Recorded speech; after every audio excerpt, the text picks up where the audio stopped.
दोस्तों, अक्सर हम डरावनी कहानियों की बात करते हैं तो हमारे दिमाग में चमकती हुई बिजलियां, उड़ते हुए साए, अजीबोगरीब तांत्रिक विद्याएं आने लगती हैं। लेकिन सच यह है कि असली परलौकिक अनुभव ऐसा नहीं होता। अदृश्य दुनिया का खौफ बहुत खामोश होता है। वो किसी बड़े ड्रामे के साथ नहीं आता, वो आता है तो रात के सन्नाटे में, बारिश की एक धीमी सी बूंद बनकर, या किसी सुनसान सड़क पर आपके पीछे आते हुए किसी इंसान की उन कदमों की आवाज़ बनकर, जो आपके रुकते ही रुक जाती है। आज की दास्तान मैं आपको जो सुनाने जा रहा हूँ या किसी टीवी सीरियल की लिखी हुई कहानी नहीं है। यह साल 2018 के सावन महीने में हरिद्वार ऋषिकेश मार्ग NH-58 पर घटी एक बिल्कुल सच्ची घटना पर आधारित है।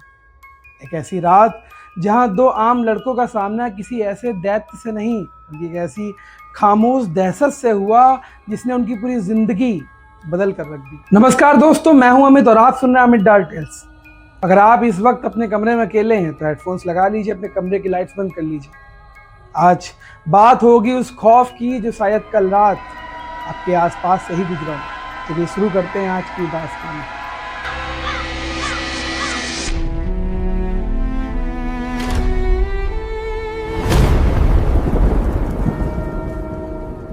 यह घटना है सावन के तीसरे सोमवार की।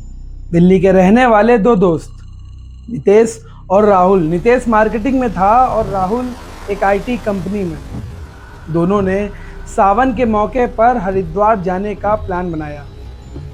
गाड़ी नितेश चला रहा था। दिन भर हरिद्वार में जल चढ़ाने और दर्शन करने के बाद वापसी में रात के करीब 11:15 बज चुके थे। उस साल सावन की बारिश बहुत भयानक हो रही थी। हरिद्वार से निकलते ही हाईवे पर गाड़ियां कम होने लगी थी। कांवड़ियों के जत्थे आगे निकल चुके थे और पीछे रह गया था तो सिर्फ घना जंगल, धुंध और मूसलाधार बारिश। नितेश गाड़ी चला रहा था। उसकी रफ्तार 40-50 से ज़्यादा नहीं होगी, क्योंकि विजिबिलिटी बहुत ख़राब हो चुकी थी उस टाइम तक। राहुल बगल वाली सीट पर सो रहा था।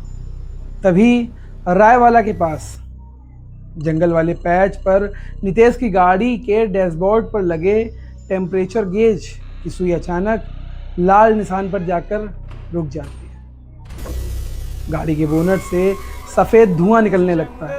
नितेश ने बड़बड़ाते हुए ब्रेक मारा। अरे यार, अब इस जंगल में इसे क्या हो गया है? गाड़ी का रेडिएटर ओवरहीट हो चुका था। चारों तरफ घोर अंधेरा था। एक तरफ घना चीड़ और साल का जंगल था, दूसरी तरफ हाईवे। मोबाइल निकाला तो दोनों को फ़ोन में नेटवर्क का एक भी सिग्नल नहीं दिख रहा था। तभी नितेश और राहुल दोनों गाड़ी से बाहर निकलते हैं। बारिश में दोनों पूरी तरह भीग चुके थे। टॉर्च की रोशनी में उन्होंने देखा कि सड़क के करीब 50 मीटर अंदर जंगल की तरफ एक पुराना तिरपाल से ढका हुआ ढाबा दिख रहा था। ढाबा पूरी तरह बंद था। सिर्फ उसके बाहर एक पुरानी पीली लाइट जल बुझ रही थी। दोनों भीगते हुए उस बंद ढाबे की टिन की छत के नीचे जाकर खड़े हो जाते हैं। वहाँ हवा बहुत ठंडी थी। ढाबे के पीछे ही एक पुराना ईंटों से बना हुआ कुआं था, जिस पर एक लोहे की पुरानी घिरनी लगी हुई थी। राहुल ने अपनी शर्ट का पानी निचोड़ते हुए कहा, भाई, गाड़ी में कोई बड़ा फॉल्ट लग रहा है। नेटवर्क आ नहीं रहा है। लगता है अब यहीं रात बितानी पड़ेगी। सुबह 5 बजे जब पहली बस या मैकेनिक निकलेगा तब देखा जाएगा। नितेश ने भी हाँ में सिर हिला दिया। दोनों ढाबे के बाहर रखी लकड़ी की एक टूटी बेंच पर बैठ जाते हैं। रात के ठीक 1:15 बज रहे थे। बारिश की थप के बीच अचानक नितेश को लगा कि ढाबे के पीछे वाले कुएं के पास लोहे की घिरनी के घूमने की आवाज आती है, जैसे कोई बहुत धीरे धीरे कुएं से बाल्टी खींच रहा हो। नितेश ने चौंक कर राहुल की तरफ देखा। राहुल, सुन, पीछे कुएं पर कोई है। राहुल ने ईयरफोन कान से निकाला।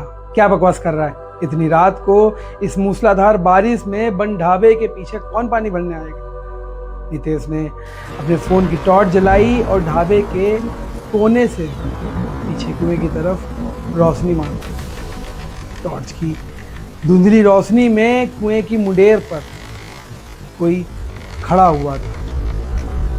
भारी भरकम आदमी जिसने सिर पर एक पुरानी प्लास्टिक की बोरी ओढ़ रखी थी। वो कुएं के अंदर एक तक नीचे झांक रहा था, बिल्कुल स्थिर, बिना किसी हरकत के। नितेश ने आवाज दी, अरे भाई साहब सुनिए, यहाँ आसपास कोई मैकेनिक या गैराज है क्या? उधर से कोई जवाब नहीं आता। वो इंसान वैसे ही कुएं के अंदर झांकता रहता है। राहुल ने कहा, छोड़ा नितेश, कोई स्थानीय गांव वाला होगा या कोई पागल होगा, रात को पंगा मत ले, छोड़ जाने दे। दोनों वापस बेंच पर आकर बैठ जाते। लेकिन अगले 10 मिनट तक वातावरण इतना भारी और घुटन भरा हो गया कि दोनों का दम घुटने लगता है। वहां बारिश हो रही थी, लेकिन हवा में सड़े हुए गीले पत्थरों, फिनाइल जैसी तीखी बदबू आ रही थी। तभी नितेश के फोन की स्क्रीन अपने आप ऑन होती है। फोन में नेटवर्क अभी भी नहीं था, लेकिन स्क्रीन पर अननोन नंबर से व्हाट्सएप मैसेज आता है।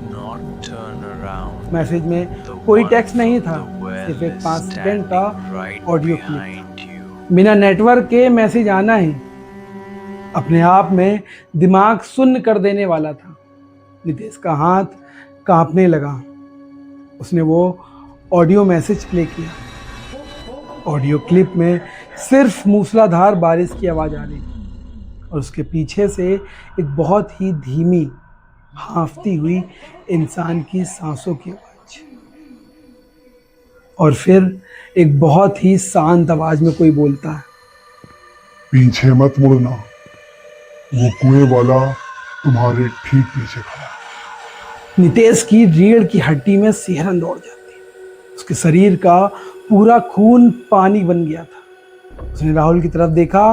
राहुल की आंखें भी खौफ से फटी हुई थी। उसने भी अपने फोन पर वही मैसेज देखा। दोनों ने हिम्मत जुटानी चाहिए, लेकिन उनकी गर्दन जैसे पत्थर की बन चुकी। नितेश ने धीरे धीरे अपनी आंखों के कोनों से अपनी बाईं तरफ देखा।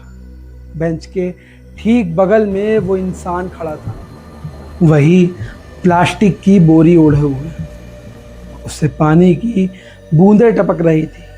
लेकिन सबसे डरावनी बात यह थी दोस्तों कि उसकी बोरी के नीचे कोई चेहरा था ही नहीं, सिर्फ एक घना बर्फीला अंधेरा। और उससे वही तीखी सड़े हुए कुएं की बदबू आ रही थी। वो कोई हमला नहीं कर रहा था, वो सिर्फ चुपचाप उनके कान के पास आकर बहुत धीरे से अपनी सांसें छोड़ा। नितेश और राहुल के मुंह से चीख भी नहीं निकल सकती। दोनों ने किसी तरह करके अपनी जान बचाने के लिए वहां से भागते अपनी बंद पड़ी कार का दरवाजा खोला, अंदर घुसे, खिड़कियां पूरी तरह लॉक कर ली। नितेश ने पागलों की तरह कार की चाबी घुमाई।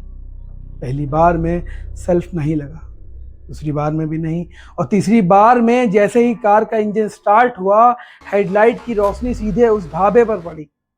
उस हेडलाइट की रोशनी में उन्होंने देखा कि वो बंद ढाबा कोई 1-2 दिन से बंद नहीं था। उसकी टिन की छत टूटी हुई थी, ढाबे पर सालों पुरानी झाड़ियां उगी थी, और वो कुआं कंक्रीट से पूरी तरह सील, मतलब पूरी तरीके से बंद था। वहाँ कोई इंसान था ही नहीं और ना हो सकता था। नितेश ने गाड़ी भगाई बिना पीछे देखे। सुबह 4 बजे देहरादून पहुंचकर ही गाड़ी रोकी। दोनों 2 दिन तक बुखार में तपते रहे। बाद में जब नितेश ने उस इलाके के एक स्थानीय पुलिस वाले से बात की, तो पता चला कि 2016 में सावन में उसी हाईवे पर एक हादसा हुआ था। कावड़ियां बारिश में रास्ता भटक कर उस पुराने ढाबे के पास रुका हुआ था और फिसल कर कुएं में गिर जाता है। 3 दिन बाद उसकी लाश बाहर निकाली गई थी।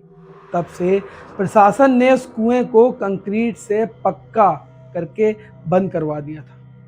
लेकिन हर सावन में बारिश में जब हाईवे सुनसान होता है, तो वो साया आज भी किसी न किसी मुसाफिर के पास आकर वही सवाल पूछता है, वही अपनी खामोश सांसों के साथ में। दोस्तों, असली हॉरर टीवी के ड्रामे में नहीं होता, असली हॉरर उस खामोशी में होता है जो हम अक्सर रात के अंधेरे में अनदेखा कर देते हैं। अगर आप भी इस सावन के महीने में किसी सुनसान हाईवे या पहाड़ी रास्ते से गुजर रहे हैं तो रास्ते में कोई बंद जगह दिखे तो बिना किसी वजह से वहां मत रुकना। अगर आपके फ़ोन पर बिना नेटवर्क के कोई मैसेज आए उसे सुनने की गलती बिल्कुल मत करना। और हाँ दोस्तों, अगर आपके पास भी ऐसी कोई सच्ची घटना या रोंगटे खड़ी कर देने वाली हॉरर स्टोरी है जिसे आपने या आपके किसी करीबी ने खुद महसूस किया हो, तो आप उसे अपनी आवाज़ में ऑडियो रिकॉर्ड करके या लिख कर मुझे भेज सकते हैं। नीचे वीडियो के डिस्क्रिप्शन में आपको मेरी जीमेल आईडी मिल जाएगी। जल्दी ही मिलते हैं एक और नए रियल हॉरर इंसिडेंट के साथ में। तब तक के लिए